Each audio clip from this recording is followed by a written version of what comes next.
How you doing, ladies and gentlemen? Welcome to This and That. I'm your host, Xander, where we talk about this, that, and everything in between.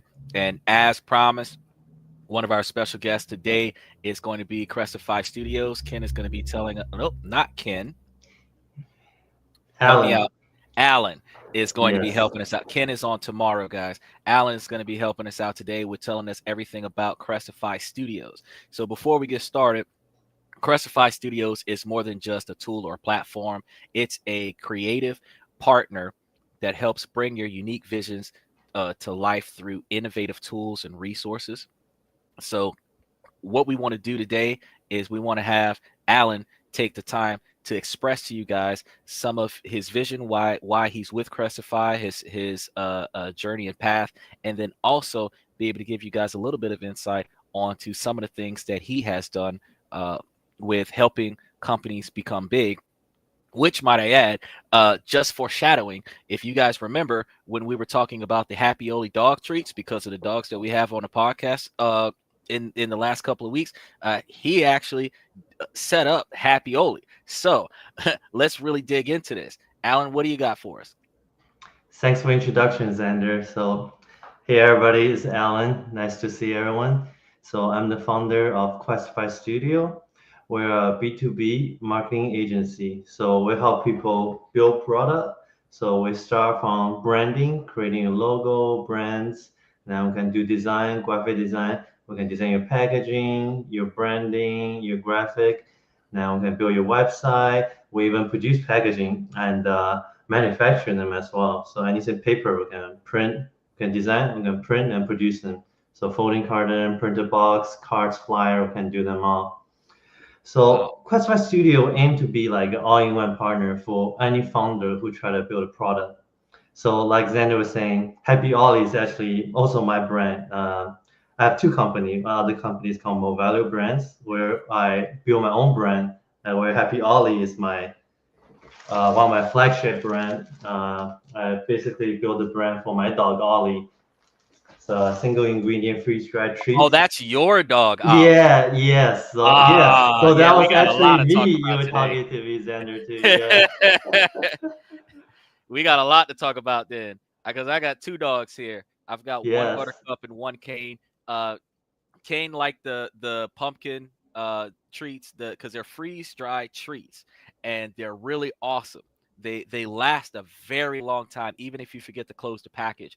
And we also had the banana ones, the banana flavor ones. Kane wasn't okay with the banana flavor ones at first because it just didn't really smell like actual food, so he disregarded it. But Buttercup ate it up. She loved it, and she's the picky one. So I left it out for a while, and then Kane actually started smelling the bananas, and he went over there and he started taking the banana treats in addition to the pumpkin treats. So if you ever buy the banana treats and your dog doesn't like it, just let it sit on the counter the same way you let bananas sit on the counter. And I guarantee you, the next time you hand him a treat, he's gonna start munching on that banana treat. Yeah. Those treats are freeze dried and single ingredient, meaning just the food itself. Then it goes to freezing and drying process. So they stay shelf stable unless you live in some like super humid tropical climate. But yeah, like you're saying, I think the banana is too big. So when dog like try it, it's like too dry at a moment. Like they don't recognize it's banana. But like some dogs don't like it. You can hydrate it. You can mix into the Oh, food. But I it's didn't really even think of healthy. that. I didn't Yeah. think. Well, it is actual Uh, bananas, so I mean, I could have cut it up and put it into their food. yeah. This is Ollie. This is brand mascot taking a nap right now. Oh, that's Ollie. I got dogs. If Yeah. I start calling dogs, they'll start jumping up on the podcast. Hey, Buttercup, come here. And see, when I call Buttercup, Kane comes. Kane's like, "Can I get up here too?" Kane's the bigger dog. Come here, Buttercup. This one is Buttercup, and Hello. Buttercup actually just woke up. She was in the middle of a nap because I cook for these dogs. So when you was Oh. telling me about the Happy Ollie treats, I was like, "Oh yeah, that is actually perfect," because I don't like giving them the regular dry dog treats because of Yeah. all of the preservatives. So So much understanding that filler you're ingredients. Yeah. right, so noting that yours was all natural and freeze dried, I thought that the Happy Oli product was an excellent product to get into for the dogs because they like eating the same foods that I eat. So I definitely Mm. them to get the happy Oli treats. And then Kane, you're gonna come over on this side, or you're gonna come around the other side. Come here. Yeah, you're gonna come up here. Go ahead. He's 2.5 years old, going on 3 years Oh. old. Uh, but he's a mountain. I know, and he wants to be a lap dog. He doesn't recognize his size. This is Kane. He's the one that didn't like the banana at first, but he ate Hello, the banana. Kenny. He finished the rest of the bag. So once he Nice. realized that it was actual food, he went in there and he finished the rest of the bag. So both bags was eaten within 8 days. Uh, Nice. and the only reason why it took 8 days was because I hesitated giving it to him because I didn't want it to go too fast. Because Yeah. they'll make a meal out of some stuff. So this Yeah. one is Kane. Right. All right, Kane, get out. Go ahead. Go ahead. He's excited. He's like, yes, no, buddy, no. All right. That's why all the big Would dogs, they would think it they're stay lap up dogs. there? Would it stay up there? Now, yeah, all right. Well, then camp out for the rest of the show. So, as we were Yeah. saying, what? Oh yeah, I got slides for you. Got you some new Yes, slides. that's Happy That just Ollie. his happy ollie. Yeah, that's the And what else did you pumpkin have? bits. We got a banana slice. Then under the same company but different brand, we have a couple small home goods product, but we don't have to show them. But we're mainly pet brands. So the And reason why I created Happy Ollie is Ollie is allergic to chicken, is allergic to buckwheat, so it's extremely difficult to find a good treats for him. Because even the beef treats, they're like chicken meal, chicken powder as a side ingredients, and then they use wheat as a filling ingredients. So ever since Ollie was a puppy, oh my god, diarrhea all day, and it oh, was a struggle. Like we go to the vet said, you know what you should do? You should add pumpkin to the diet. right. So besides the obvious to eliminate the chicken allergies. So we tried canned pumpkin because that's what's available on the market. Oh man, I do not want to deal with those because it's such a hassle. You gotta open the can, put the pumpkin puree into a resealable container, and you gotta keep in the refrigerator. So every meal, when I feed him, I add the pumpkin into his food. I gotta go to the refrigerator, take out the container, grab a spoon, deal with the messy scooping, and afterwards go back, put it back in the fridge, and do the dishes, wash the spoon. So it's a lot of work. That's why I did the freeze dry pumpkin bits. So it's shelf stable. Then I make a tiny size. It's like 1 centimeter cubes. So Hmm. this way you can use as a treat. You can also use as a meal topper. So You what can I do use it right for now, training, train your dogs. yeah, yeah. What I use, like every meal, I just sprinkle some over his food. Super easy compared to like spending 20 seconds getting canned pumpkin. It's like a second thing. And Okay. now we try to stick to the allergy-friendly topic. So we try to launch more single ingredient freeze-dried cheese.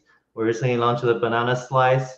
Also, Xander, those are human grade, so you should give it a try yourself next time. Oh, I was aware, but every time I went, did you get the photos? Which one? The ones I sent after the promo. You Yeah, got to yeah, see I the got photo. some photos. So, Yeah. uh, you remember the dog on the pillow facing the bag? Mm-hmm. Mm-hmm. That's what happens every time I try to open the bag. They they stick their face in the bag and start going for the treats. So notice that I showed one of them. The dog was on the back of the couch because I Mm-hmm. went to go put it on the table, and the couch was next to the table. So he jumped on the couch so that he could get into the bag. Mm. So they They weren't sharing cannot with me. wait. They weren't sharing with me. They were like, nope, nope, I'm gonna eat it. So I was like, Yeah. fine, you guys can have it. The banana slice, it tastes so good. I love it. I will eat that all day myself. So, but like it's surprising. A lot of dogs actually don't like the banana. I think one, like I was talking about, is too dry. A second, I think some It's dogs a just don't like banana overall. I observed that my dog smelled it and then my dog ignored it, but my dog smelled the pumpkin and then he went for the pumpkin. But when I left the banana out on the counter, it actually started smelling like an actual banana, and then my dog Hmm. ate it. So I think that it does not, because it's free dries, it does not give off the aroma of food, So I don't think they think it's edible. He doesn't actually taste it and spit it back out. He just doesn't even want to put it in his mouth because he doesn't recognize it. Yeah. Yeah, that's the issue we're trying to tackle too. So if you smell yourself, the banana actually doesn't smell bad, but the pumpkin actually doesn't smell great. So I've been getting like a lot of one-star review about the smell. They say, oh, smell like chemicals, smell like plastic, but that's just literally the freeze-dried almond That smell. and that's on the pumpkin. Yes. That's why they eat the pumpkin first, because the pumpkin actually has more of a fragrance to it than the banana. Hmm. Yes. But they don't smell good. Freeze-dried smell. If you Well, smell the beef liver, oh, I hate it. The freeze-dried beef liver. It's disgusting. But my dogs, they love it. They smell that. Oh my god, they gobble it up. well, if you've ever been in a science project, doing a Relay for Life program, and you're making ice cream by freeze drying milk, you're Yeah. not supposed to smell it. You're just supposed to eat it. So we as humans like to smell it first and then taste it and then think about, I wonder what the texture is like. Dogs are like, if it smells good, I'm eating it, and that's what they do. Mm-hmm. I actually take Yeah. the time to cook for them every day. So I've got this big pot that is exclusively for the dogs, and then I boil them rice. I cook the vegetables. I add the seasonings to it, and then I put that after it cools off. If I put any meats in there, I put the meats in there, and then after it cools off, I put the pot in the fridge. And then every day I'll take that pot out and I'll scoop out and put it into their bowl so that they have a home cooked meal every day. So the same ingredients that you would see in Nature's Valley is the outside of the preservatives are the same ingredients Mm-hmm. that I cook for my dog at the house. So when I heard about Happy Oli, I was like, all right, that's on level with what I do. All right. So I think that that was fantastic. You good. You spoiling them. Well, the research has shown that preservatives in the dry dog food shortens the lifespan of the dogs. And I Definitely. have had dogs, the Chihuahuas live as much as 20 years old, and I've had the medium sized and large sized dogs live as long as 15 years old. So I would prefer for my dog to live a decade or two before passing over, instead of having a situation where I've only got him for 5 years and then I got to get another dog, because it's hard to detach from an animal like that. So having the ability to have a a companion that lasts longer than a marriage, I kind of want to nurture that. No, definitely, definitely. I'm with you. That's why for Happy Ollie, zero activated. No colorant, no flavor, just the food or vegetable itself, nothing else. Oh, by the uh, way, this month we're running a 25% off on happyollie.com. So if any viewers interested, just use coupon code TU2025. This is effective until 3rd of December, I believe. TU205, TU 2025. and that is 25% off on Happy Ollie. That's right. And you get it from happyollie.com. Oh, okay. Oh, hold on. There we go.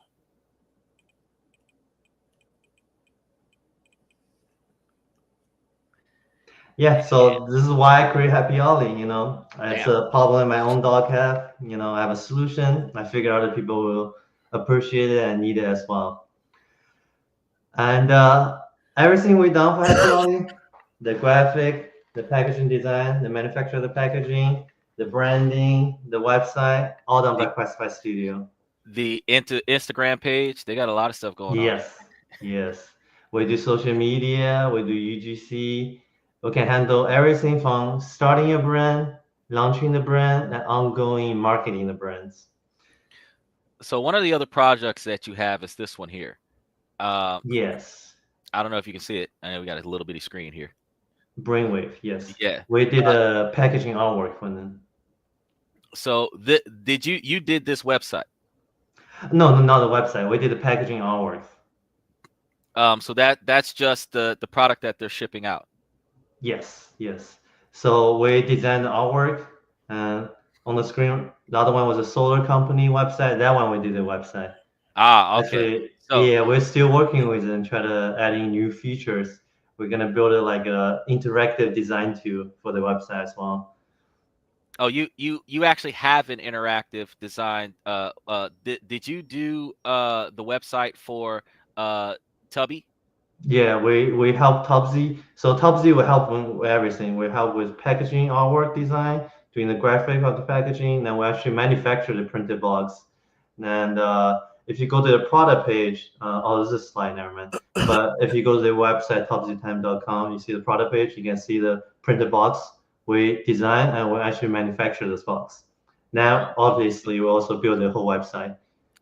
I might be able to show those. So I took the specific screenshot of that one because being an adult podcast, I can't show children on the podcast. So the image of a kid kind of I was like, I don't know if Right. YouTube's going to be okay with that. But I Yeah. could go ahead and go to their website because you gave me some links here. I can go to Yeah. their website and then I can kind of show you what it looks like after we scroll past the nifty baby in the top photo. But it was Yeah, but Topsy is really interesting too. It's a family founded by a mother and father. So just literally designed out of the basement. And basically, Crestify Studio will help him try to design the packaging, build it, and help him launch and selling online. It's okay. a pretty good story because I believe their son had a lot of issues after he was born and had to go through a lot of surgery. Yeah, that's the box. We design all the artwork, then we manufacture the box. But That is pretty impressive. essentially, because of the surgery, their son need to be really careful with washing. So they have issue as a parent to at the same time holding the kid in the water and at the same time washing and keeping them seated. So that's why the father designed this basing assistant, which is like in the shape of elephant, where you can have the kid play with it as a toy. At the same Mhm. time, you can rotate the sprawl and like try to use it to watch the kid as they were playing. Oh, So so this it's is like a toy and a bathing tool. yeah, so it's like a innovative way to keep the child seated because a kid like you they're clawing around and cooperating when you try to wash their hair or Right. wash their body. So how big is this product? This is an actual like chair that they sit on while they're getting a bath? No, so I don't think it's here the picture, but if you scroll down, you can see how it was in use. Like Oh. the water kind of sprout, and they can play with the elephant. It's pretty decent size, and you can also adjust the height. It's adjustable, so as the child grow, it goes taller.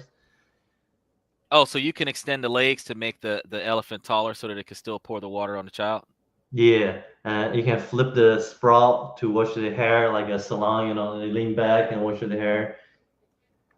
Uh-oh. Hold on. But There we are. it's There. it's really interesting because the parent they saw issue they have with their kid. They start designing and actually come with their own solution. And it's if you go to the story page, you can see how he literally designed all the like his in his basement. Like he put a clay pot model, then he talked to factories and start building it. But that's the customers what Questify Studio work with. You have an image, you Wow. have a vision, will help you bring this vision into reality. Rather by design, the marketing, the website, rendering, we can do it all. See, we make animation as well. This animation is made by us. Oh, you did this animation. Oh, that's cool. Yeah, it looks like it's not. Oh, there, it's playing now. Kind of shows how the product works. That's really cool. Yeah, we have talent. We have very talented graphic designers, animator, video editor, web developer. But that's what we do. We help small founders, small startup to bring their vision to reality. Okay. So what about let's see, you have another product here I want to show. Well, no, actually I think that's the three that I had grabbed. What were the other projects that you had accomplished? Yeah, so we have a lot. So just recently, you should brainwave, and I think we saw split second of Top Rack. That's a solar company. They make the parts, the racket that keep the solar panel on your roof. So help them build a website and interactive tool. Then brainwave with the graphic artwork design for the packaging. What Then about also help.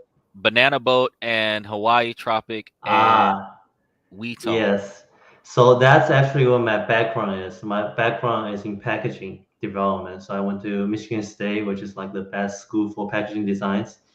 And after I helped this company called Edgewell design the e-commerce packaging and launching their Shopify website.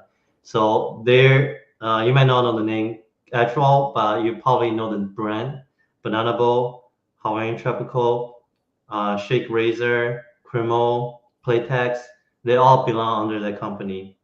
So what Oh, I did is they're trying to launch Shopify and sell direct to customer through their own website.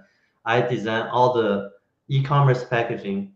So basically, their Saya box, it stands for shipping its own container. So those Amazon Square box you got that opens from the side and then opens the lid that oh, way. oh Those yeah, are the those are Saya amazing. box. Oh, Yeah. you did So that? Oh, that's really not cool. for Amazon, but for actual the banana bowl, Hawaiian tropical, shake razor. I did that. So I did like three universal size with different graphic that fits all different kind of products. So this they have inserts inside. So you see they have aerosol, they got stick, they got bottles, toddles. So I designed the inner that holds all different kind of product together in the So they same can box. just adjust the packaging in order to put all the packages in Yeah, there and keep them stable. That's actually pretty essentially. nifty. That's very nifty. Yeah.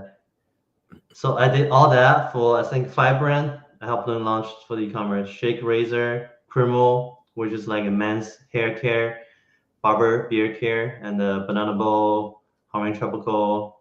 Who's the other one? Skintimate, woman shaving. Oh yeah. I see uh wet one, and I also see Why this one? one That's the here. other one. This Yes. one here I thought was pretty interesting. I don't it looks like a soap. A soap. Which one is it? Uh, it says body bar. Ah, that's Krimo. Yes.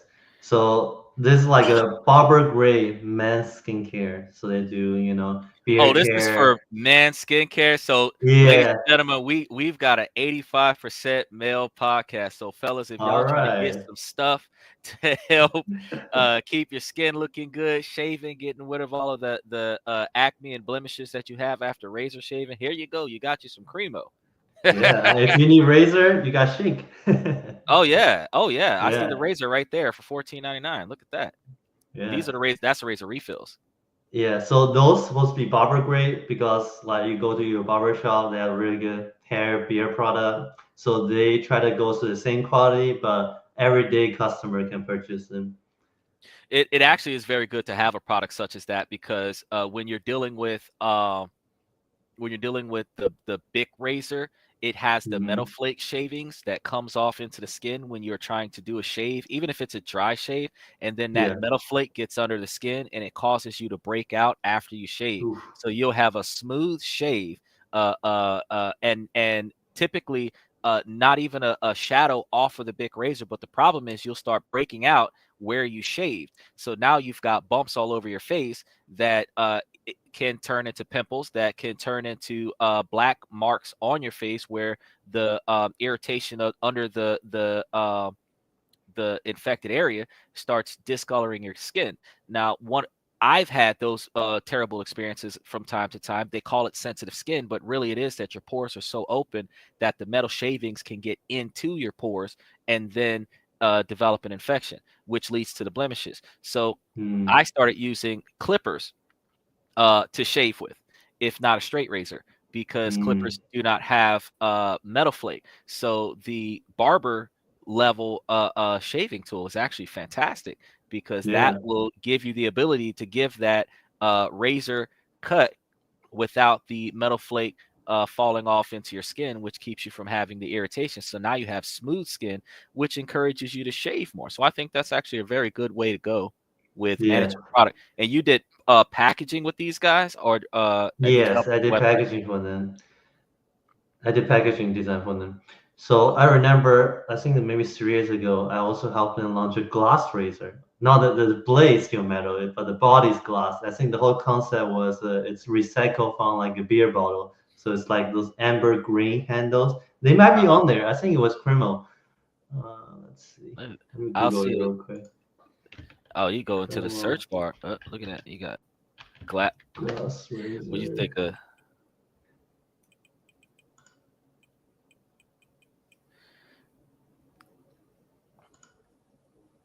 They do not have any glass razors on this particular Ah, site. it's Bulldog. That's the other brand I helped Bulldog. them. Yeah, You did what? Bulldog. What? glass razor.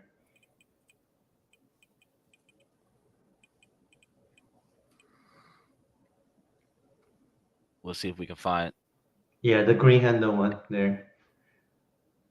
Did you just did the product, or did you help them design So the? you see the third picture. You see the go back to that.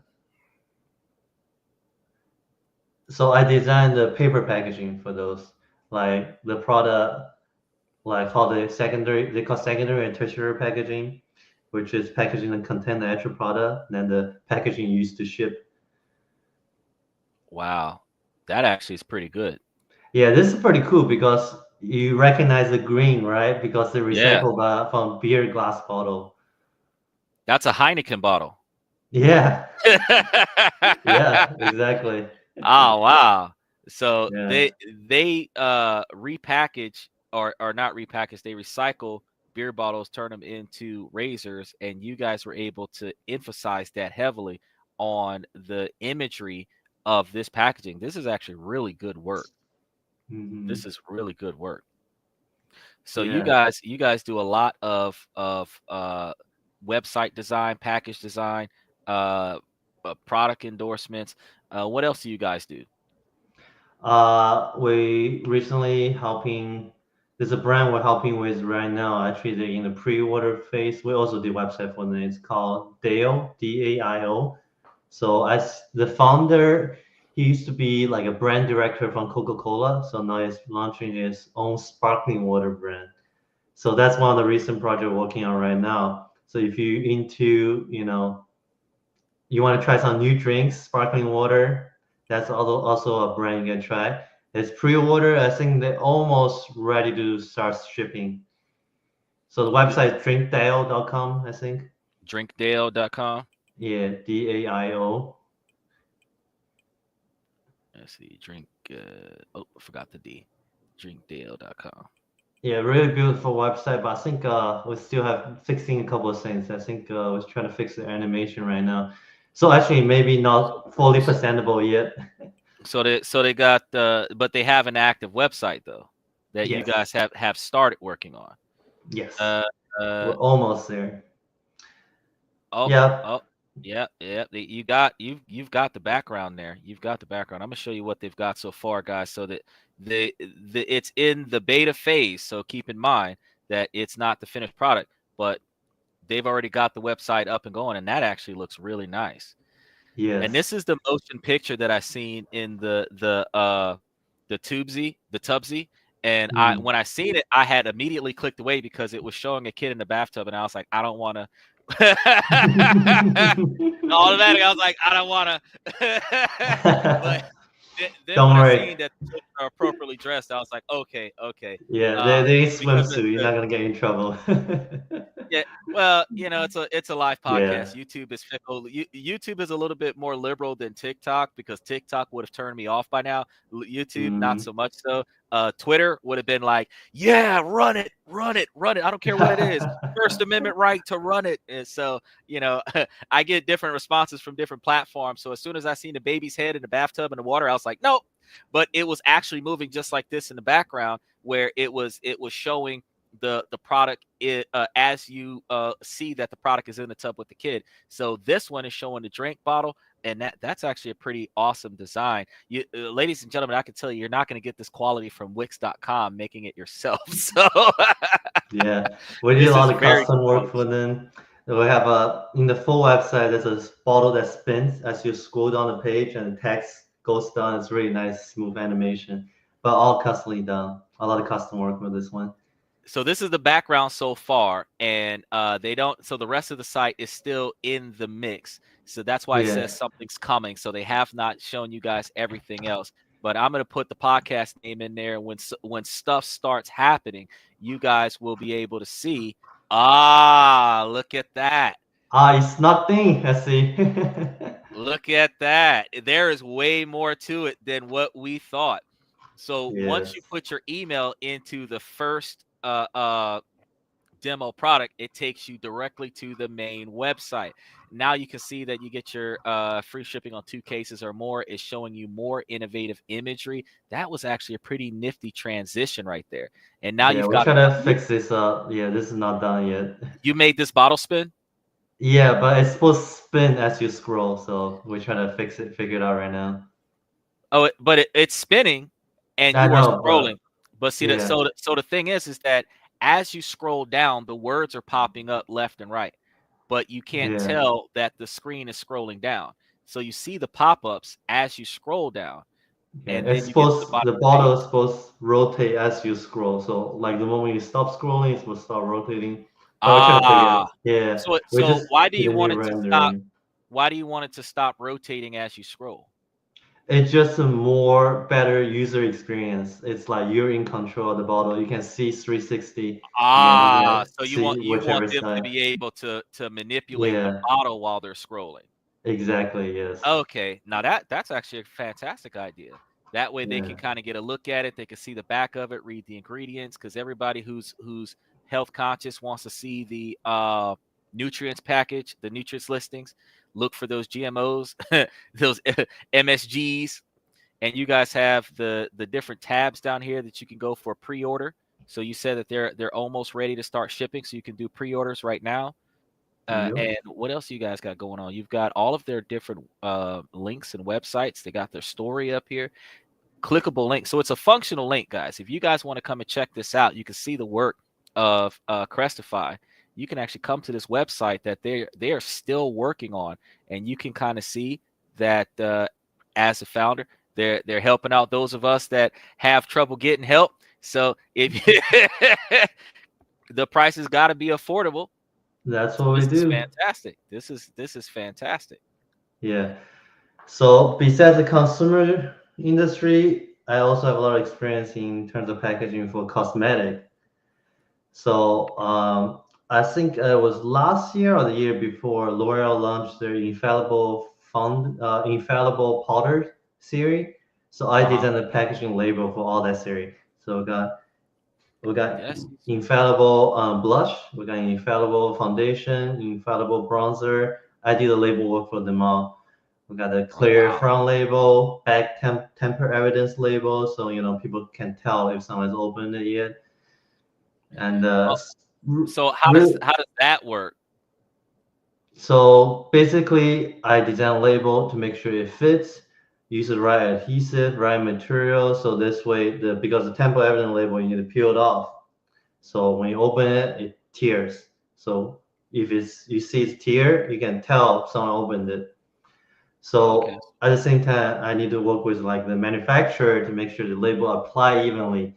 Because one of the big issue with that is like the label has bubbles.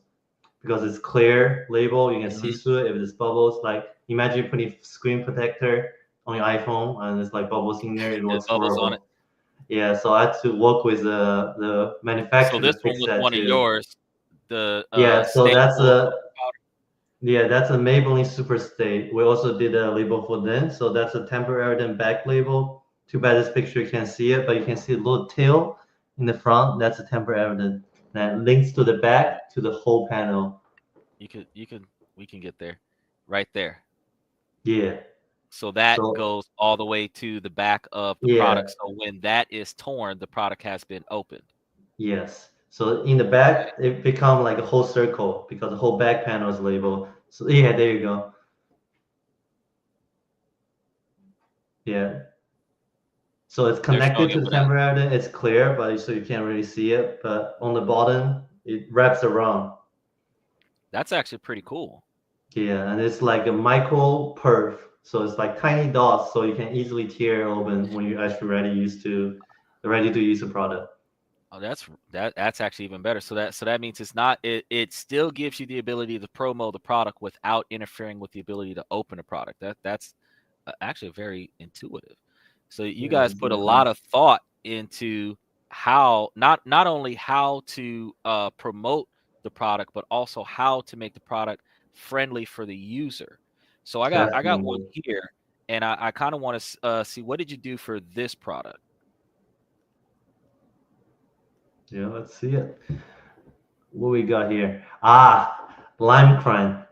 Fully paper lipstick.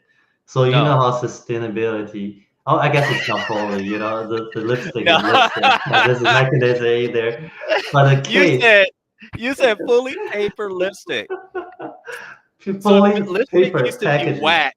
It's like, Yeah, I'm about to say, I'm like, hold on. So it used to be wax. It used to be oil based, and now it's paper yes. based lipstick. So there. No, no, no. You're right. Paper packaging. Paper packaging. Okay, okay. We're Yeah. live, y'all. We can't take that back. it, he has no control over the paper lipstick, but he did the paper packaging. Yeah. So even the silver part is paper. It's all paper wrap. Oh, so even this part right here? Yeah, and the Oh, that's silver, the that's cool. purple, the yellow, they all paper. There's a You can't even small tell they mechanism paper. That that looks metal. holds. That's a How did you Yeah, get a that's matte paper. shine to it? Or that's like Yeah, a matte glossy shine to it. yeah. So the only part is like an inner mechanism that the pin that holds the actual bulk of the lipstick because Right. that has to be, it can be paper, but Right. everything else is paper. I mean, it could be paper, but it's not really gonna work very well. Yep. So It's got the sustainability is on the rise, with sustainability friendly projects like this as well. I think last year Did you I work gave on a the banner speech. too? Not this, but like we did a folding carton as well. Oh, so the is the photo yours that they stuck No, on the banner? no, Okay. that's their own. Yeah, Okay. yeah. So But what we're were you big with sustainability. If you guys need any sustainable packaging, super knowledge, I gave like speech at like trade show and stuff about how to do packaging correctly, how to do sustainability, and how to recycle them as well.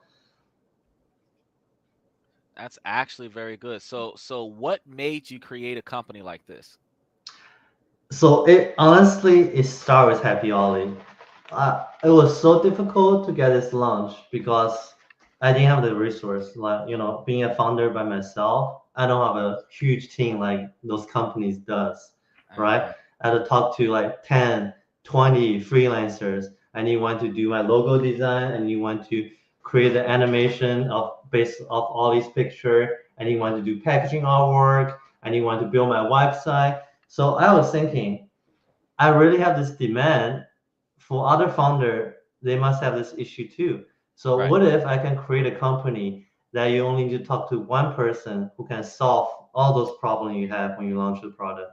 And that's why I built Crestify Studio. I Nice. assemble the best talented designers, developers I have worked with, and we build it together. So now, any founder, you have an idea, you talk to us. We'll help you design your logo, help you design your product. We'll help you put your product into like visualize, like 3D rendering a video. Now we can design your packaging. Now we can even make your packaging. Now, after you make your packaging, we're gonna help you build your website and help you sell. We can help you run ads. We can help you do marketing, UGC, SEO, you name it. The whole service, all in one. That's very impressive. Now, do you have like price packaging? So packaging is tricky. So Or it's no, using. not so much the packaging itself, but like bundling up your services into a package for a specific price. Definitely, definitely. So most projects are case by case. So for example, logos, like different packages, but it depends what you want. So some people, I don't know what I want. Like sounds super simple. I want this, this, that. Okay, easy, just a couple $100. But Right. most people they don't know what we want. So that's why we're here to help them build it together. So we sell a whole package where we do the graphic design. We'll give you maybe like 20 concept. Now we go back and forth based on your feedback. We narrow down to your design. Now we start revising it to the final version you want. Then to build on top of that, we'll also help you build your branding guideline. What branding guideline is, it's a whole document that describe the vibe of your brand. So what font to use, what color scheme to use, and what feeling your customers should have when they see your branding. So we help you build all that. but that would be cost like $1,000. But it's different kind of That's service. not a And if you lot of just money. want logo, The Wix is charging you $1,000 just to have the website and figure it out yourself. So I mean, that's not that much for somebody to yeah, do all the work it's for whole you. experience. Yeah, for someone to help you walk through the process, help you pick the front, help you pick the logo itself, and help you narrow down. And the thing is, like, I price it low because I know as a founder myself, I'm not willing to pay more than that. Because if Okay. you work with other agency, like if you want a logo full branding design with branding guideline, it will cost you $3,000 to $4,000. Yeah. But I know realistically, this is what I need and this is what I'm willing to pay for. So The that's our price. individual logo itself sometimes costs $500 for just the logo. Hmm. And that's just like the small like JPEG thumbnail kind of logo, not like a full-on brand logo, not a banner, not a advertisement or a whole page. It's just like a little uh one by one little logo that you could potentially put up on a business card. They charge $500 for that. So I know that Yeah, at upward of uh $5,000 or $6,000 when you start trying to really build your brand visually, they definitely charge a lot of money for it. So I'm actually pretty impressed that you guys charge so little and do so much. Definitely very admirable. Uh, I got to tell you, I'm gonna be talking to people when I tell them about starting up their businesses because we've got a guy coming on tomorrow. He's gonna be talking about he is a writer and he hmm, writes scripts for people's businesses and stuff. And actually, I'm gonna tell him about you because you could nice. potentially help him with getting his information set up where he can better promote his it's a free writing service. It's a B2B free writing service where he would be able to show the product, write for the product that you're trying to show. So like me myself, uh small business, like you said, founder of the company, my partner's in another state, so I can't even call him and say, hey, can you help me out with X, Y, and Z? I got to do it myself. So I've got to write a script from vidIQ, use Perplexity, enhance it, edit it, use Grammarly and a couple other things to make sure that my vocabulary is up there. I actually had a 15-minute script written just so I could do the opening. Nice, nice. You put in the work. I Yeah, put the work in. So just in case you didn't know what to say when we first started the show, no worries. I'll take the first 10 minutes and then you drink you some coffee and dive right on in. yeah. And I had the script up there. And then also after that, we've got StreamYard. We're helping with the video quality. We've got vidIQ that helps with the SEO format with um, the titles, the description of the story, the rest of the tags for the story at the same time. And we've got a lot of stuff up there that I literally would not have gotten had I not had all of these extra tools. But guess what? Each one of them is costing something. I'm spending 50 to Hmm. $100 a piece on each one of these things, and then I'm trying to figure out how do I uh, put all this stuff into action. And it's kind of hard to piece it all together. I see here. Yeah. I just got. Yeah, I Oh, just sent you since Fox we're on the Roofing. topic of brandings. Yes. So this is like we literally did this last week. So you can see how we do the designs and we put in the rendering so you can picture it. And we even do like proposal for the website because you also need a website. But we give you a lot. Oh, not this folder. Go to round one or round two. That's their examples. So Wait, you want me to go back one folder. go back one folder? Yeah, go to round one or round two. And you can see how we go through the designing process. Like we're putting like rendering. You can see visualize what your logo look like, and it's Hey, the all first about one the was actually process. really cool though, because the first one, Yeah. even though that was the wrong one, it actually showed that you sketched the item first and then you made the actual item. So I know that wasn't what you were intending on everybody to see, but if you guys take a look at this, Okay, uh, I did sketch that. That was a client sketch. So we just try to tell me ideas. but look at this sketch, right? Now that's kind of what they're looking for. This is what you did. Now this is holy cow, just about the same. Here, I'll show And you some that is sketches. skills. That is skills for you guys to take somebody's rough draw and a put it into a logo. So look, this is the NXR roofing company construction logo that you guys made. This is a different project than the other one. You've Yeah, got so they want to have a line, so implement the line into the letter X. So just ideas. Those are all the concept we share with him. So he tell us what he likes, what he doesn't. Then we try to narrow down.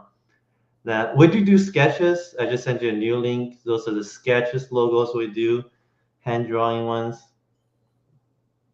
and then what was the other one we had over here? You Yeah. had And web. NXR, he's literally a contractor who built a door for me downstairs. So so, yeah, like I help people, who help me, so did he did helped me you build a door. oh, we couldn't preview this one. Oh, there it is. Oh, this is a white proposal. Yeah, we're trying to build a website as well. So are you still working on his website? No, I haven't even started yet because he's interesting website, but he want to finish the branding first. But you're working in the direction of the website. So you're still in the mix of this. I don't know how to scroll Yeah. leave. So we do This is actually UX pretty cool. UI where we like send proposal visualize. Like you have a concept of website, we can put into like pictures and rendering so you can see what we look like. Concept A. All right. So let's go over here by concept A. So talking about hand drawing sketches. Sometimes our designers will do sketches like that just to share ideas with client. Since this is a personal care brand we're designing logo for. We're also doing the website as well. Some of these could really fall into the hands of a tattoo artist. Yeah, These are some really awesome sketches. Do you yeah. have so did any of these sketches make it to imagery? Yes, yeah, I can show you some more. That was actually very fantastic. So you guys also sketch your own product as well. Yes, pretty much. You see the remember top Z animation you saw? Yeah. Basically, I do sketch that digitally, frame by frame, then we convert into animation. And also like this pure Oh, rendering. It was based off a real picture, then we build rendering okay. also sketch on the computer. Now you guys already just seen. I forgot to throw this in there. Now y'all could have actually throughout the show had I done this at the beginning of the show. If you ever got want to jump in and say something, oops, I'm sending it to him. I gotta send it to y'all. You guys could have clicked the link, approved the mic, approved the camera, and as long as you're over the age of 18, you can dive in here and then add your 2 cents into the show. Now let me go ahead and show you guys. Uh, these imageries because remember for me was the one that was the moment that I was telling you guys this could have fell into the hands of a tattoo artist. And look at that. That is what is it? That's a Deodorant skin stick. spray, deodorant Yeah, stick. yeah. Oh, and then you So we try to experiment, provide different concept, different color, what we will look. So because as a founder, like when you're creating brand, if you starting from nowhere, you don't really know what kind of look you're looking for. So we try to give you as many concept as we can wow, and that's a lot of see which I one like you this like. first one here Yeah, because that kind of gives you like a leaf look. I like that one. That's actually pretty yeah. cool. And So then each folder I share with you is one run. Usually takes like 3 or 4 runs. So like from each run, I like concept A, B, C, but I want to make this like that so and that. So notice how next you had run. the sketch here for the Mhm. type of greenery that would be there, the type of pea that you would be utilizing, and then the different phase shifts of the leaf. So all of this, and notice this is the aura because the P is gonna be different from the rest of the word, and you're looking at the for me. So after you get through all of these different designs in your individual round, you guys decide to say, okay, I'm going to go ahead and stick with some of these. Now, notice that this one and this one, and I think this one and this one are in some of the let me see. Well, got to back up one more step. Are in some of the options.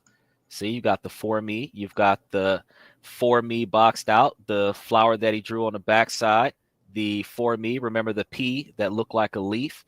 Then you have the for me where they wrote it out in text. You have the leaf brand. Each image that they sketched ended up directly into one of the options. See, here's the for me with the star on it. It is literally emphasized in each one of the sketches. So there not one sketch that was in the demo drawing did not go into a recommended imagery for the brand. So that is actual detail right there. You Yeah. didn't even make a mistake. You were like, "Nah, I'm gonna draw it, and then I'm gonna put it into an image, and you're gonna take it." And that's actually great. I'm actually pretty impressed by that. Yeah, then you can tell me I like the feature font, this feature font A, this feature font C. Can you combine them? You know, the next run would do that, all the revisions. I just sent you like the fourth run. I think that was the last run. So you can Fourth round. see it's a lot of difference each run. Like sometimes they have new feedback. I think this client is that I like the Indian, I think they share one, the Indian devil eye, but not this run. I didn't end up using it. I like But let's for the final I like the product. double I too. Yeah, yeah. I So we me, try to put into the old. I would have had the P as a leaf and the Indian devil eye in the same image. Yeah. These are actually pretty good. Which one did they end up sticking with? The I first one, believe. No, no. It's like a wider one. I think this one. Yeah, like this more one or like that this one. one or Yeah, this one, one of these two. Yeah, yeah, because the naturally confident needs to be seen somewhere. So I think, oh, there it is. It's up there at the top. yeah. All those just rendering, just random fillable. We'll put it in. These are really good graphics designs, and they definitely give you such a wide variety for the style and taste of the person, which actually definitely gives you more of a hook to personalize your own expectations. So you're not in a position to limit yourself to what the developer is actually creating for you. You actually can enhance the development and then still customize it a lot better, which actually makes Crestify more effective than most of the do-it-yourself AI systems that they have out there. So I'm actually pretty impressed by that. Yeah, it's Not all to about the process. We're here to help you narrow down what you want, and we're here to listen to you and taking your feedback and make it better. So in order for them to get a hold of the product, what they'd have to do is they'd have to contact you through your website page, right? And then schedule a meeting. You guys talk about kind of what they want to do, and then after they give you kind of a hint of all the things that they're looking for, you'll give them somewhat of a price range based on all of the different things that you could do for them. And out of those options, they select all of it or some of it based on the total price of the services rendered, and then you guys start working on their project and sending them demos and briefs and consultations. And how long does it usually take a process for you guys to not for you guys to finish the work, but for the client to select the final draft? How long does it usually take? So that really depends on the client. Some clients they can make up money like in a week, but some it will drag along for months, even years. While clients will work on for like probably a year now, they still haven't finished. Which project was the longest for you? I think the longest we have is probably a little over a year. But in the past, when working with bigger companies, like that's nothing. They would drag a project to like 2, 3 years. Now they're dragging the project out 2 or 3 years simply because they continuously ask you for more stuff, not because of the one original thing they asked you for is not satisfied. So Yes. the years of There, dragging out, they're just continuously adding to, like, oh, that's good. Can you throw this in there? Can you add that in there? Like, how many things have you've experienced them throwing into your original promo? Yes, they're difficult clients and company like that. I have one in particularly was driving me crazy. So that's why I end up have to put in a like revision limit on those packages because she was going on for months and months and nonstop every day. So what would you say a reasonable revision limit is for your average package? So it depends on what, right? Logo, like we can do like two, three round the concept and maybe like three revision because once you really make up your mind from concept, you know what you want. It's just a matter of tweaking little things. Hmm. But bigger thing like website, that could take a long time because your website could have like 10 different pages with different functionality. Maybe you want to change the wording here, change your graphic there. So there's a lot of moving around, a lot of moving points. So you put up the site initially, and then after you put up the site, you start doing more and more revisions on the site throughout the process. A lot like the um, the drinking water. And while the site is still active, you're still editing the site and improving the site. So the customer doesn't have to wait years to get the start of the project in active use where they can start making money off of the project. You are actually servicing the project throughout. So customers that are repeat customers actually get to experience the improvements and updates of the website throughout the contract with the client so that the final product is the last edit that you're going to have on the project. I think that's actually a pretty good method to work. So how fast do you normally get your first pilot for a website up? First draft, real quick. So it depends on what you want on your website. If you want anything custom, typically what we do is we build UX UI similar to the page you saw for the roofing company. So we'll lay all the design in the graphics so you can see the interface. Because if they have specific feature that require a lot of custom programming, it's easier for them to point out what they want to change before I actually build it. But smaller, easier stuff like e-commerce store, we do it really quick. If it is a exact existing scene, it's even easier. We can just start with a staging site. We just build it, and you provide feedback as we build it, and we implement the change. Like if you want this picture here, you want this a video instead of picture, you want a new button, a separate like function right here, a web form here. Typically, like first draft would take a week if it's really simple. But obviously, if you want something customly built, like we had to write a code for them, that would take like probably 3 months to finish the whole thing from start to finish, depending how many revision you want to do, So how the many first changes you time want to that you make. present, for example, let me put this one up here for you. This one, you did this website, right? Get it up there. You Yeah. did this website, right? Yep, yep. Now, how long did it take for you to put this up at first? I mean, the very first draft, like a week. But there's always back and forth. Clients say, "Oh, So, I don't like this picture here. I don't like the so text size here." it was released inside of a week, and it was usable for the customers. And then throughout your contract with them, you guys kept improving the website and making it better until you got to this final project. Yeah, so the way we do it, the project doesn't consider finished until the website's launched. So, but in the very development of the website, it goes through different phase. Like the first phase will be the first draft, then revision, second drive, revision. Many back and forth over time of weeks, and probably typically I'll say 1 to 3 months, depending how much stuff you're putting on your website. And in the end, after your website's launched and finished, you sign off on it. We also provide monthly service. So, for example, this one will do a separate project because we're building a custom design too. But for example, if you want an e-commerce store, you need help managing and updating the store constantly. So we offer monthly service for those. So it's a flat monthly charge. We help you update your product picture, update promotions, and we can also help you fix any existing issues. So like I was saying, we not only help you from start to finish and also ongoing. Now, we've been looking at this one background, and it is literally looks like a 2 or 3 minute video of showing you how they put the solar panels together on your roof. So if you didn't know how to do it, if you didn't know what all went into it for the price, because that's typically what a customer is going to ask is, why am I paying so much? Well, if you sat there and watched the background video, it shows you what all goes into it. And that's when you seen the second part of the landing page that I showed you guys at the beginning of the show.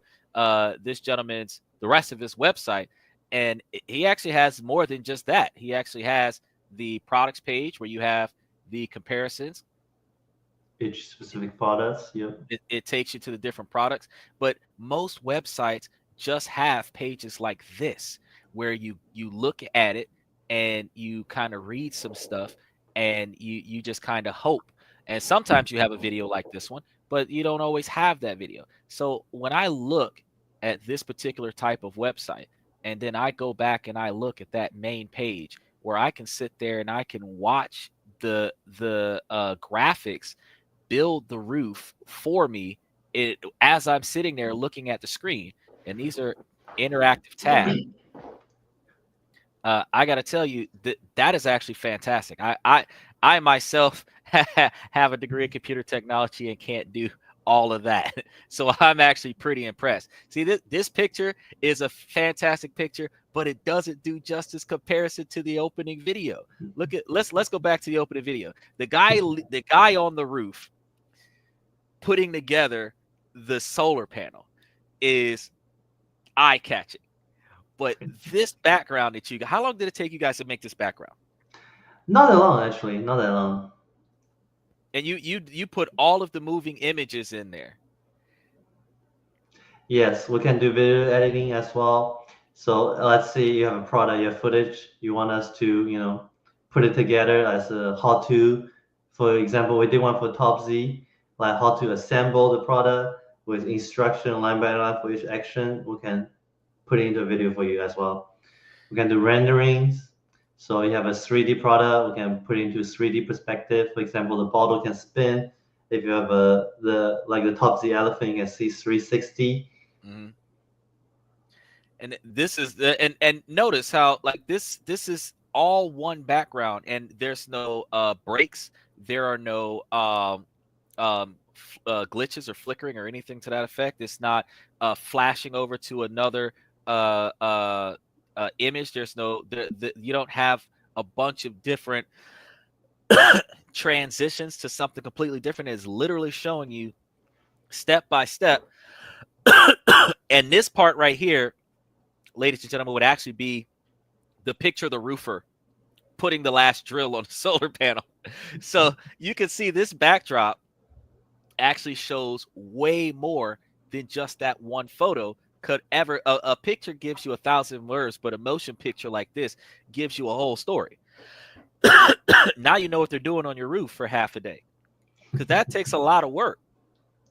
So it shows, based on looking at this, you guys put a lot of pride into what you do, and you definitely stand behind your product, because as you said, you guys also have a service maintenance packages as well, where you keep up the quality of the product in addition to just putting the product together. So you don't just make it and give it to them and leave them to their own devices. You literally put the product together, and then you nurse this baby for the rest of its existence. So That's right. where do you see yourself with this particular type of packaging or this service with Crestify over the next 3 to 5 years? What do you see yourself with this? Yeah, so we're definitely going to continue to grow. My vision is to grow with this client we work with. So the reason we want to work with them on the maintenance plan too, because we want to work with them long term. We want to be the go-to person whenever they want to launch a new product or need help with marketing. So we want to continue growing the client base, because as an entrepreneur myself, I know the mindset of the entrepreneur. You don't stop at one product. You build one product, you build a second, then third, then new company, new service. It just keeps on going. And I know those clients, we do good job. They're always going to come back to us. Yeah, that is totally true. Yeah, Look at what happened with us, because after I finished with Happy Oli, here I got you with Crestify. I know, I right? read when I met you with Happy Oli, and I was like, Oh, I've got to do another. I got to do another video. I did two promos, one for the pumpkin, one for the banana. I had the photos of the dogs up there, and this was two separate uh, uh, projects that I sat there and I had to get the dogs in the right mood to Mm. want to be on the video camera, because when you point a video camera at the small dog, she gets scared like she did something wrong. The Ah, big dog tries to eat the camera, so yeah. I had to get This them guy in hasn't the right. even moved at all. He looks dead. Exactly. That's what my guys do.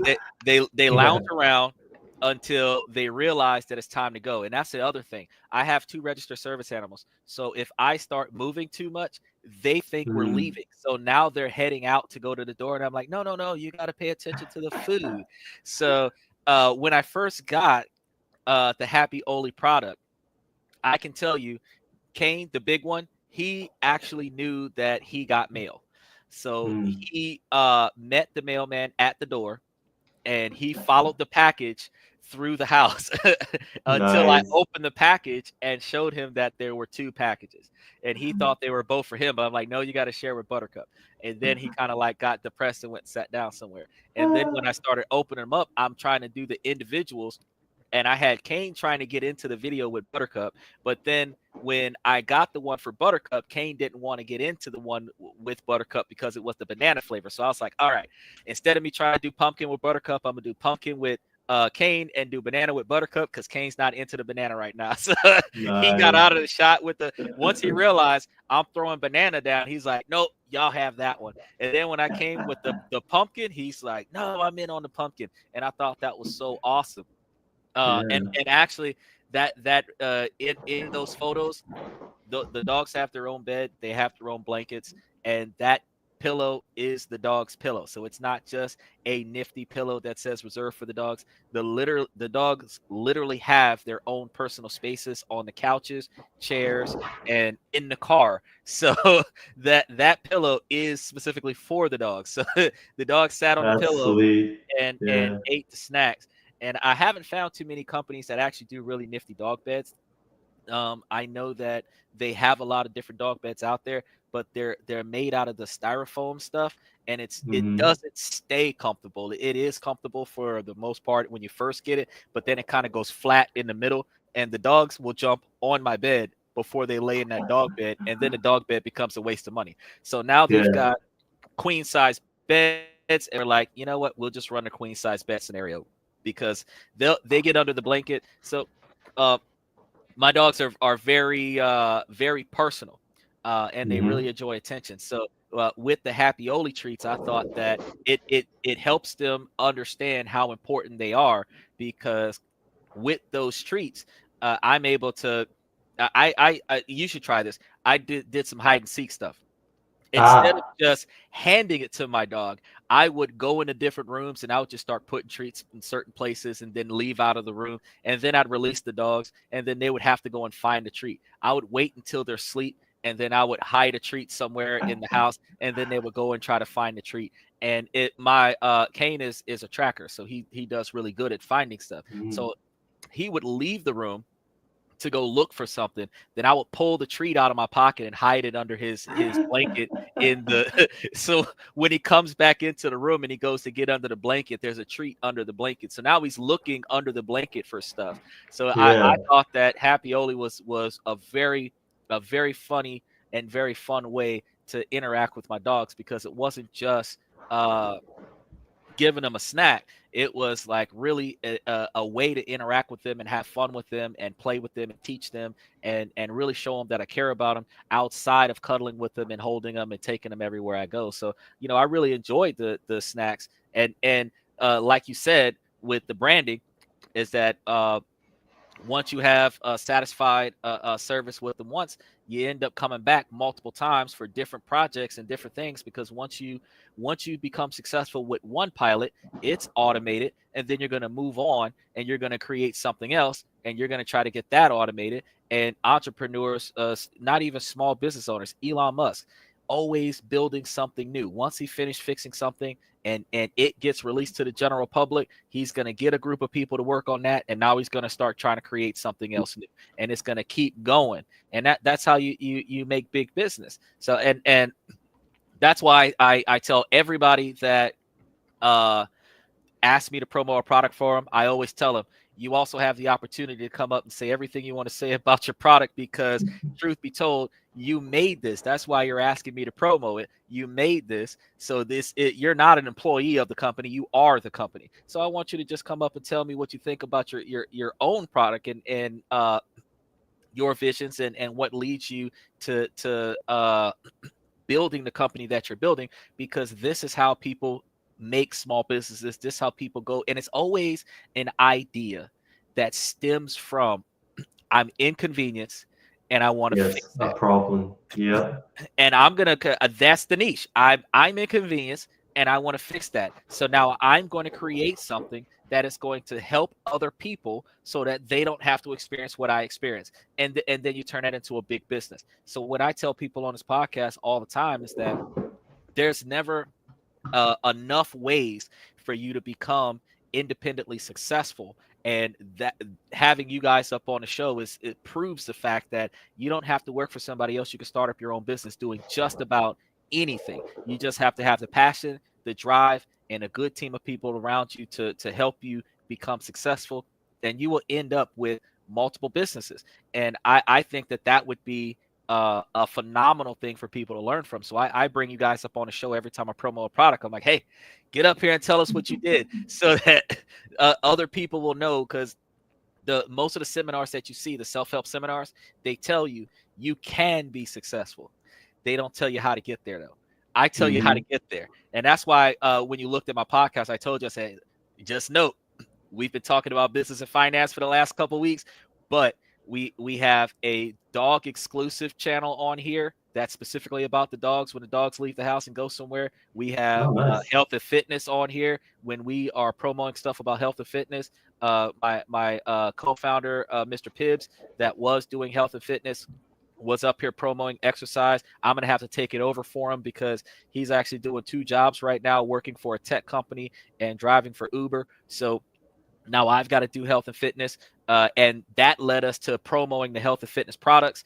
I had the dogs, was led me to promoting dog products. Then we had the business and finance, because you got to make yourself successful. We have a real estate business. That's what led us to promoting. So that's on the podcast as well, business and finance.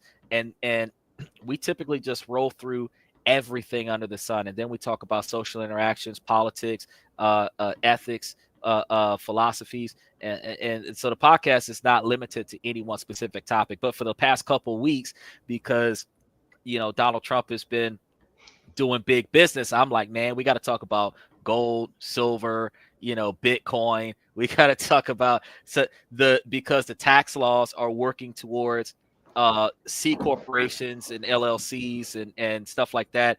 That you have to have an LLC. So I was telling people how to build an LLC, how to build a C corporation.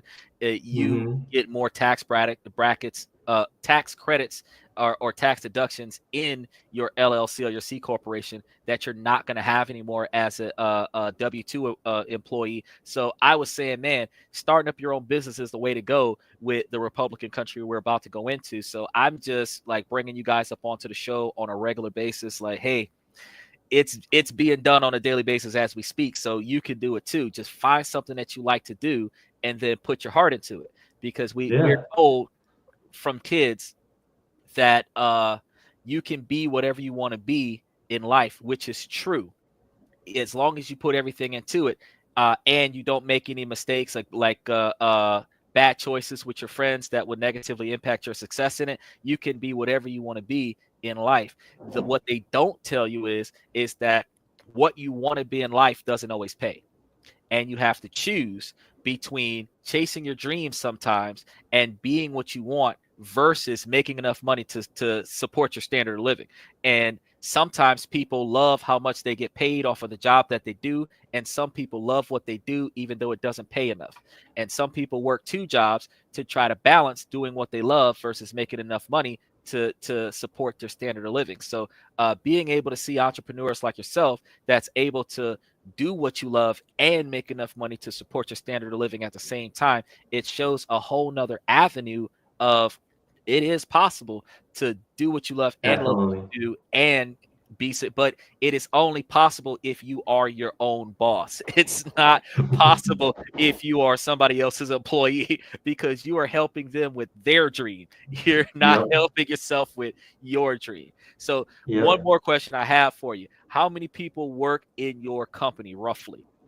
That's not out. Crestify Studio will have only a handful. We'll have 6 people full time. We'll have a lot of What? contractors to work with, but You got mainly, a handful of people helping you do months, weeks, years of development in such a short period of time. That's efficiency. yeah, we got sales, we got graphic designers, we got web developer. Then some of the smaller service we don't do on a daily basis. We basically contract out web contractor we constantly work with, Hmm. have a long-term relationship. Yeah, but So, like including the contractor, you have about seven. no, a lot more contractors because we provide so many services. We got video editor, we got animator, we got illustrator, we got So when you start ad talking about the management. subcontracted people, you have upward of like 20 or 30 people that work for you. Yeah, maybe 10 something. Yeah, Wow. yeah. See, he's a small business operating on big business scales.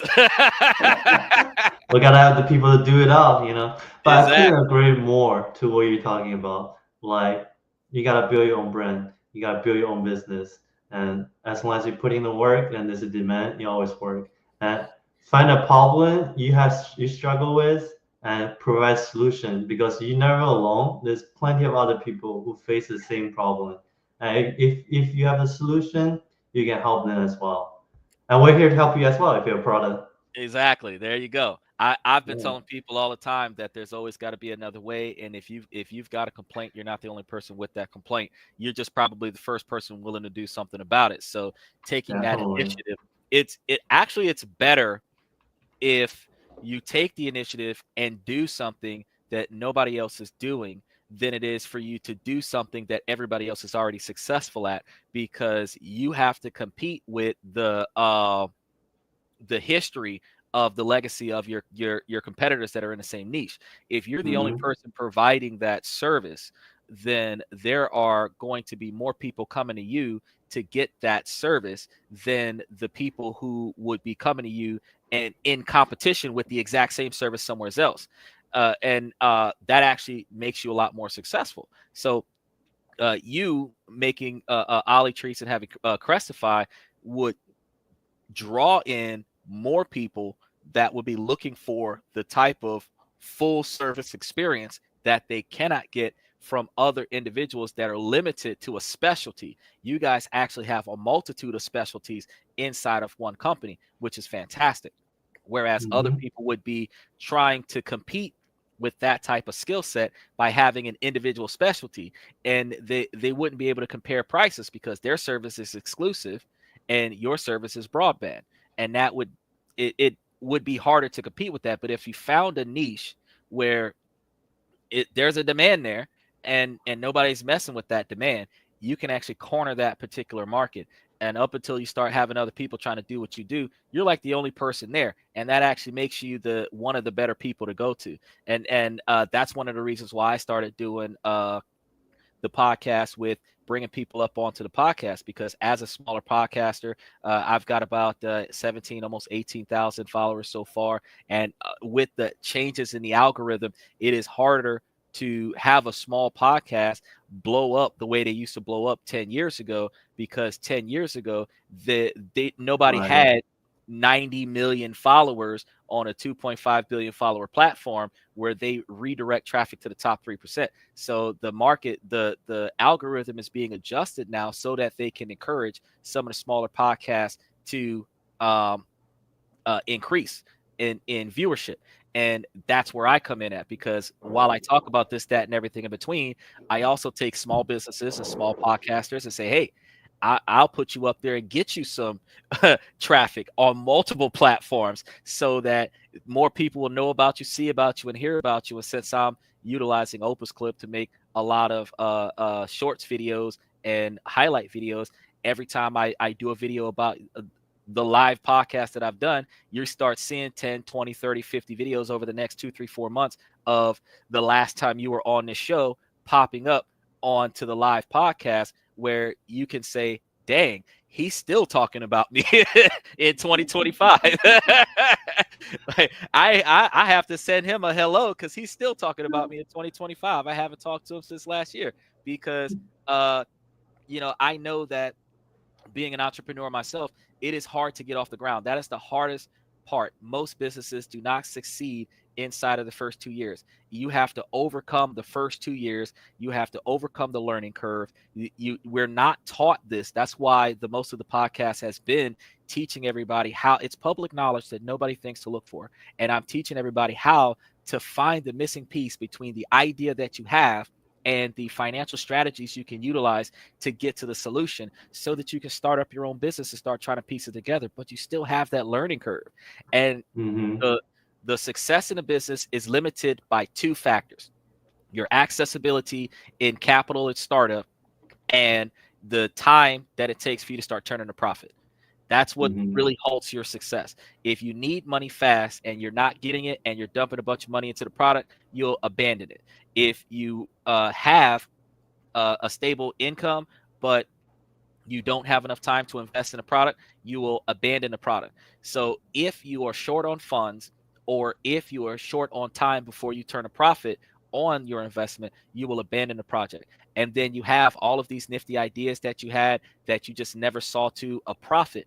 And I say, no, man, what you need to do is you need to minimize your expenses, expand it, and then put that time and effort into making sure that a small percentage of your income goes directly towards turning something small into something large enough to pass over 70% of your income, then make it your primary job. So even if you start off with it something like a hobby, something like a to-do thing, and just kind of build on it a little bit, once it starts making enough, then you can say, all right, this will be my primary focus. And now that this is my primary focus, now I can go and do this website development company. And now I have two businesses that are making profits for me. This is how we're able to become our own boss and our own business and be able to build up. And I think that that is fantastic that you did exactly that.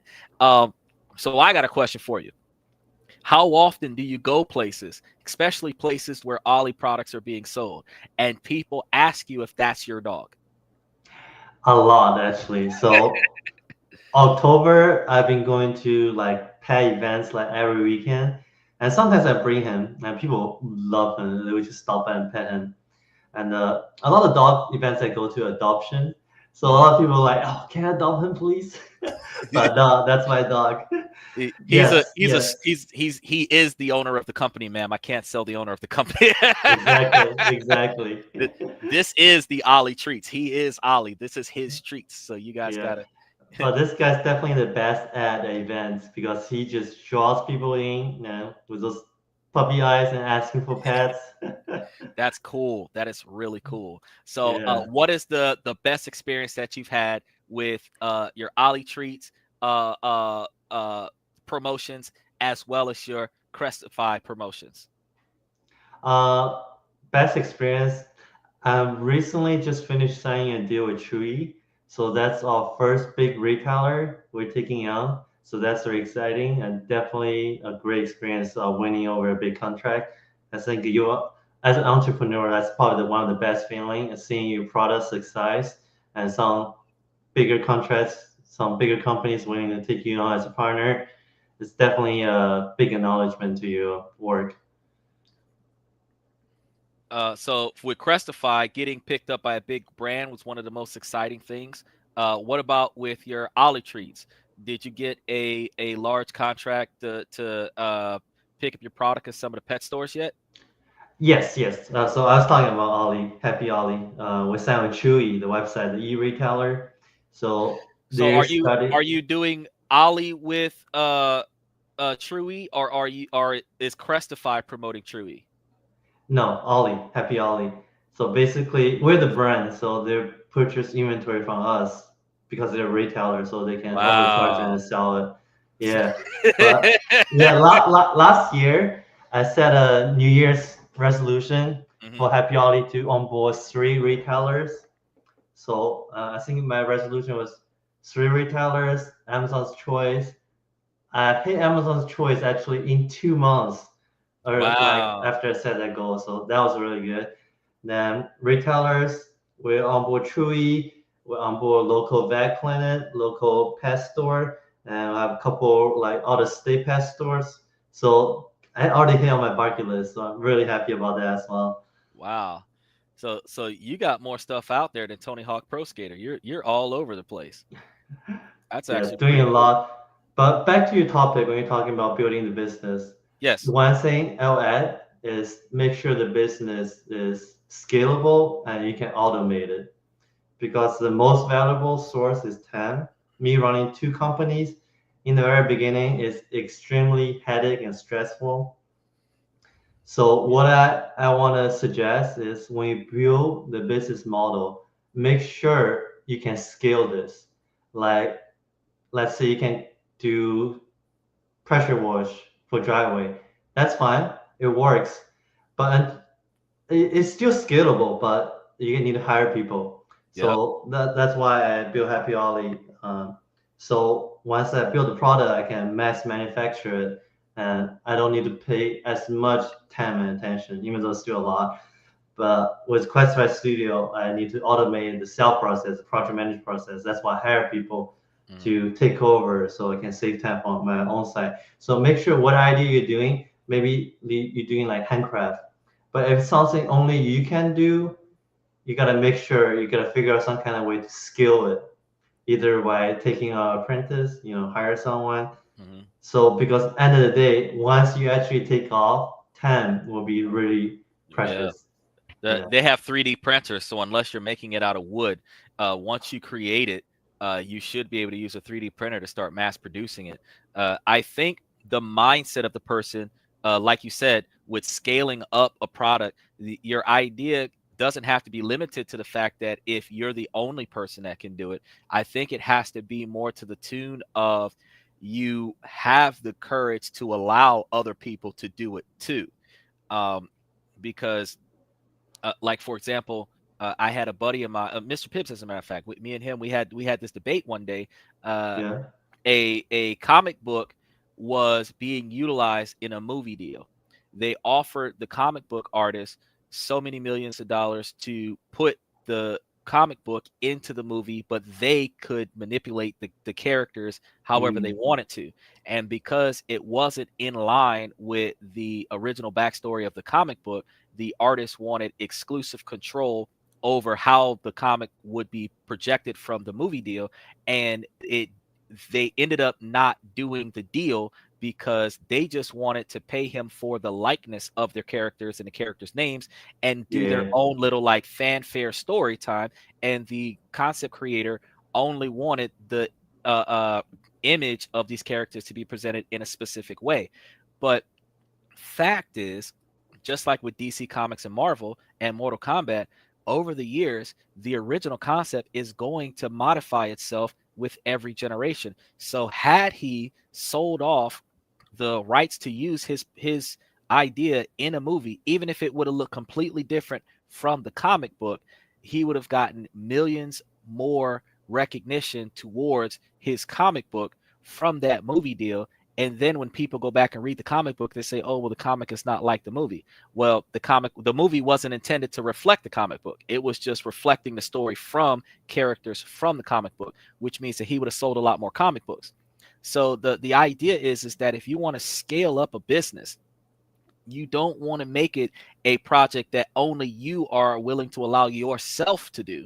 You have to find a project that whatever it is that you're doing, you're going to have a routine after you manifest a specific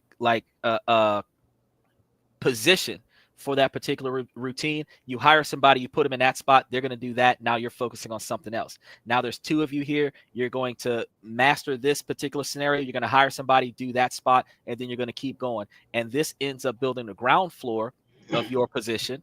And if you're scaling, these guys that have mastered it, you should be able to trust them to hire people beneath them to mass produce each one of those scenarios. So now you have a promotion within, because the first three people that you hire, one in each department, now should be able to Hmm. hire two or three people under them to teach them how to do those individual departments. And if three people got three people under them, you've got nine people there that are doing Spot on. every.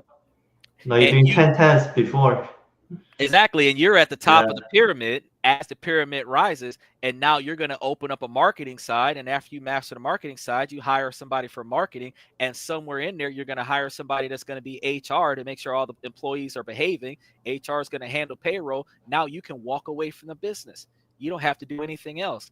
And that means it's a self-running, like you said, automated business. yeah. And that particular type of mentality, no matter what you do, you have to do it in a way where you can hire somebody else to take over for you. The only thing that I recommend is that you try to find somebody that can do it better than you. That way, when you walk away, it can't get any worse than what you did on your own. And and Hmm. and then on top of that, you're proud of it, because if you did it to a certain quality and somebody else, like if you brought that Vegeta skill to the set and somebody brought that Goku skill to the set, you're like, nope, that's it. It's yours. You're gonna do it, and I'm gonna hire a bunch of people, and you're gonna teach them how you do it. And that Yeah, is exactly how you blow up a big business, because now you got definitely. the best of the best. Um, But yeah, it's not gonna be easy. We've gone through a lot of salesperson, a lot of project manager, but that's the final goal. You have to constantly make plan and work towards it. Yeah. So I'm actually really impressed. Is there anything else that you want to say? Oh no. Yeah. What was the most impressive position that you had with Crestify? Because you told us about launching your project with Happy Ollie in a bunch of major stores and online stores. So what about Crestify? What was the best moment in Crestify? I think best moment is actually close to now because I'm almost done, finished building up the core team because that's my final goal, right? To automate it. So actually, I think I'm pretty close to there. So So that's the moment I can be hands off and at least like not be like knees deep in every single project. That would yeah. be my moment. Oh wow. So your goal with Crestify is to be able to walk away from it and just call the employees and talk to them about productivity levels, and you're almost there. Yes, yes, that's That was my fantastic. vision. Yeah. Congratulations. Yes, but we've been through a lot, you know. I think we went through like two, 3 person. We had to stop working because it's just not working out. But it takes time, and every time you feel, you learn from it. You know, oh, next person, how should I train for them? You know, what should I have them to do or adjust the work scope to do like what they specialize for each person. But I also say don't do business with friends. Yes, Because yes, there's a lack of respect between the two of you guys. One of you's got a vision and the other one's along for the ride. So, when you're doing business with a friend, unless you have a friend that is as just as driven as you, because if they're more driven than you, they're going to be mad because your productivity is not as good as them. And if you're more driven than them, you're going to be mad because their productivity is not as good as you. So, unless you guys have the same drive, the same vision, and you guys are both working in the same direction, you're not going to your friendship will be in jeopardy with the business. But if you're able to maintain the friendship outside of the business, usually the least productive person backs out of the deal and you guys still remain friends, but now you still got to hire somebody to replace your friend. So you want to do a startup. I mean, yeah, you can have your friends help you fund it. They could probably help you do some of the stuff, like Buddy coming over to help me package up the stuff until I could pay somebody to package up the stuff. But like really starting up a business with a friend is not something that I recommend with people, because the uh royalties entitled to co-foundership, you still got to break mhm, your friend off after they quit. unless you buy them out, you still got to break your friend off after they quit. When you're doing business with somebody that you don't know, you can just cut ties with them and they're just gone. But if that's a co-founder and they helped you build the business, they legally have entitlement to a portion of your business. So unless you good buy point. them out, it's not a good idea to start up a business with a friend. So I mean, if you buy them out while it's not worth much, then you can like give them a couple $100, buy them a couple tanks of gas, take them out for a clubbing night or whatever, and have them sign over all the shares to the company, and you're good. But if you got a buddy and you say, like, you started with a friend of yours when Happy Oli was just like you boxing it up in your basement, and now you've got a manufacturing company shipping it all across the world, and now your friend quits, now you're like, ah, man, I got to give him Yeah, 50% of everything I bring in for the next so forth to to get him out of the company, that's a harder thing to do. So when you're starting up, this is your dream, this is your business. It is not a good idea to have your homies in on your business. Now you can hire them as employees where they can work for you, so that if they decide that they want to quit the job, then that's it. But you don't want to bring them in as the CEO, executive board of your business, because this is your baby, not theirs. They're just in for it because they're your homie. So definitely Yeah. that would be a pointer or a tip that I would leave to folks. And beyond that, uh don't be as generous with your screening process. You don't want to be overly strict, but you don't want to be too super friendly with your screening process, because uh, I one thing that I've experienced with the many businesses that I've started up over the years is that some people are hard to hire for a reason. And when you say, I'm going to give this person a chance that nobody else wants to give this person, you have to mentally accept the fact that this person will fail you before you hire them. Because if you don't, you're going to be thinking, oh, well, they're going to be good for my business. And you're not preparing for the collateral damage when they show you why they are hard to hire. And then you got to fire them because they're Yeah. not working well with your company. So you have to be, I'm not saying don't give everybody a chance, but I'm saying that when you think this person down on their luck, they need a little bit of a push, I want to give them that push. When you say that I want to give somebody that's hard to hire a push, I want to do some collateral damage. I'm gonna give them something that's not gonna hurt my business. I'm gonna Oh see how yeah. well they do, and then as they show their value, I will give them more responsibility. But since they're a high risk hire, I'm gonna put them in a low risk position and then work them up until I can trust them to really be in charge of my business. I don't want to have a high risk hire and put them in charge of the operation and they're costing me customers because I can't Definitely. get those customers back. So Yeah. that would be some of the things that I would recommend when you're trying to start up a business is don't be too generous with the hire, and uh separate your friends from your business, because the lack of respect that we have for one another as friends interferes with business, because they're not going to respect you as a sir. They're not going to respect your authority as the leader of the company, because they're your buddy. They know your deepest, darkest secrets. They know when you've made mistakes in your life. They know, they remember when you've needed help in the past. So they're not going to respect you on the same level as somebody who doesn't know you when you say, hey, go over there and do X, Y, and Z. You just gave me an opportunity. Yes, boss, I'll go over there and get it done. The mentality is going to be different with those individuals. So that's one thing that I wanted to throw up there. Did you have anything you Yeah. wanted to add, Alan? No, it was a good point, especially be strict with your screening because your business is your livelihood. So if you hire the wrong person, it's literally ruining your income and livelihood because you paying for everything the company does. If the wrong person gets a job, they could literally make stop all the money coming in and like have you going negative. So like, would And you that's not want to have including some lawsuits. stranger? Yeah, would you want to have some stranger to ruin your livelihood? I wouldn't. So take your time and be strict.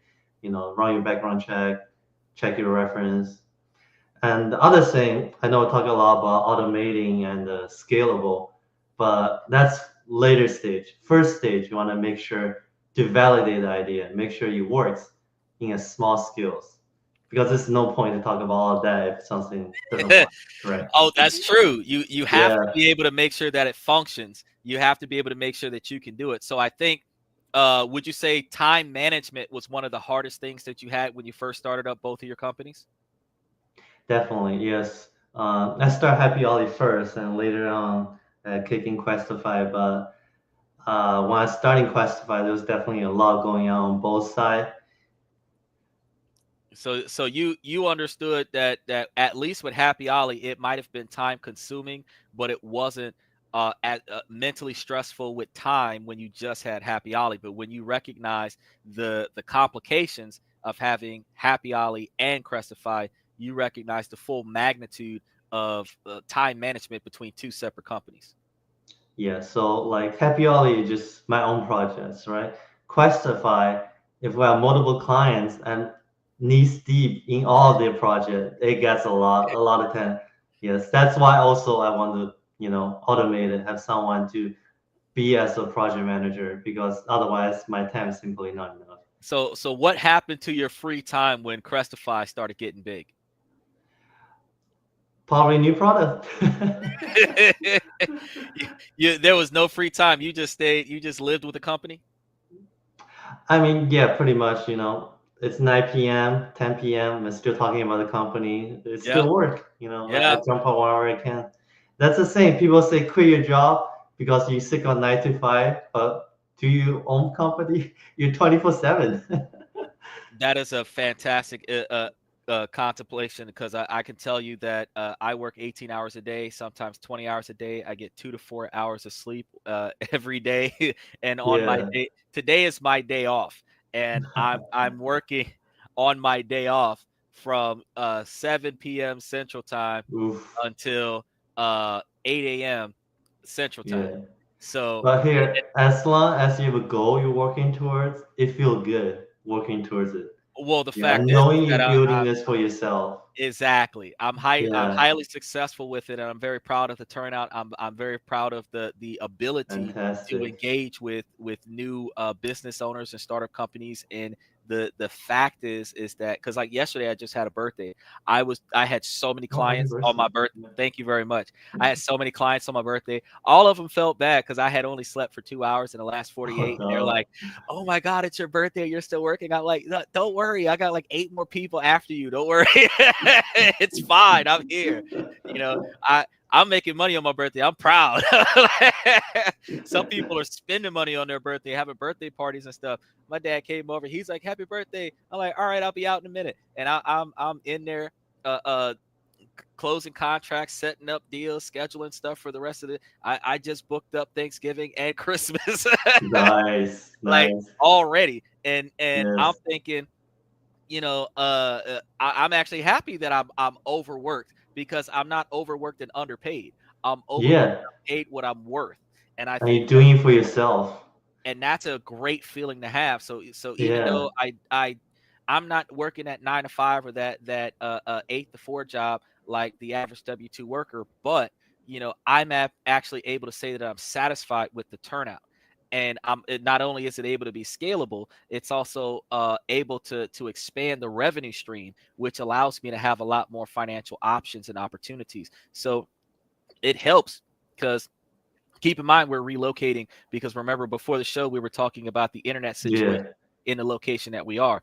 We're not relocating by saying, oh, we're going to rent out another office space. We're actually going to buy a $500,000 piece of property and go put the business over there because of Nice. how successful we are. So we're sitting over here like, hey, it is what it is. Bear with us with the internet. But as soon as we close, we're going to relocate and hopefully we get a location that has the fiber optics on it so that we can have the 2,000 megabytes per second of fiber optics. But fiber optics just came out on the East Coast. We're in Central, almost in the West Coast because we're actually right next to Nevada. We're in Arkansas, Hmm. so we're not actually in the eastern area. So we might not have fiber optics in the state yet, but once we get it, we're gonna grab it, and we're gonna be Exciting. all over it. And I tell you what, one of the most effective things about it, I think two things that made me so happy about what I do, and I think you can attest to this, is one time in an Uber, somebody recognized me from the show. Oh, And no way. That's amazing. Yeah. and one time in an Uber, somebody recognized my homeboy from the show. So because he's an Uber driver, and they're like, "Aren't you on that podcast?" So that was a small taste of fame. And then the other thing was because Yeah. the dogs are on the podcast. Also, isn't that the dog from the website? So I'm No, like, I feel you. That's the best feeling ever. So if I run into someone seeing happy hour, like, oh, I buy this for my dog. But I feel so good. Like knowing people love this, they're using it. Same as you. It's the best feeling. like they're pointing at your dog, like I buy that, I buy Yeah. that. Yeah. Yes, he is on the Yes. package, but you can't buy him. So I've loved it because I've been doing this for I've been doing the podcast thing for over a year. We hit our anniversary 2 weeks ago, as a matter of fact, with the live podcast, and then we were doing the dogs were traveling the country before that. So people recognize the dogs from Alabama and Tennessee and going into Arkansas. The dogs were all over Florida, so they recognize the dogs from all over the place. So when we were in Miami Beach, we were recognized because they remember the dog from a courthouse scenario where the dog was walking through the courthouse, went up the escalator, or went into the elevator by herself without a leash, because these are highly trained service dogs. So watching the dog walk through the neighborhood, and she has her own outfit. That goes to show you how much I love my dogs. They have their own outfits, and You two really scenarios. spoil them. The Very pillow, much the so. bed, the That, food. that's why Yeah. Happy Ollie just resonated with them, because like I spoil the dogs and Happy Ollie just spoils the dog too, and it shows him how much you care. So when I did that, I was able to bring them uh, right on in to the building, and they're fully dressed. The dog actually matched the outfit of somebody else, and that was where I was like, Oh. this is this is gold. This is gold. You've got you've got my dog's outfit on. Yes. I remember that dog. That dog was in such and such place at such and such time. So I know that you Oh. yourself would find yourself as up. Look at that. Chiggy Wang says, cousins, what's going on, cousin? We're actually about to get off the air, but I definitely make sure that you touch base with me as soon as we get out. Um, Look at that. He come in at the last minute, 2 hours into the podcast. But yeah, it's always fantastic to have the glory of your exploits out Definitely. there, where people are coming to you and they're talking to you and engaging with you, so that you can see that you are making an impact in your country and around the world. So I think that is a profound thing. So before I wrap things up, ladies and gentlemen, do you have anything else that you want to throw into this, Alan?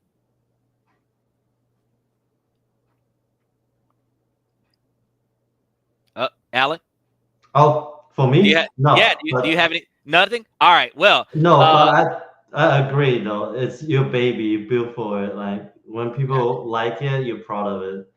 Definitely, yes.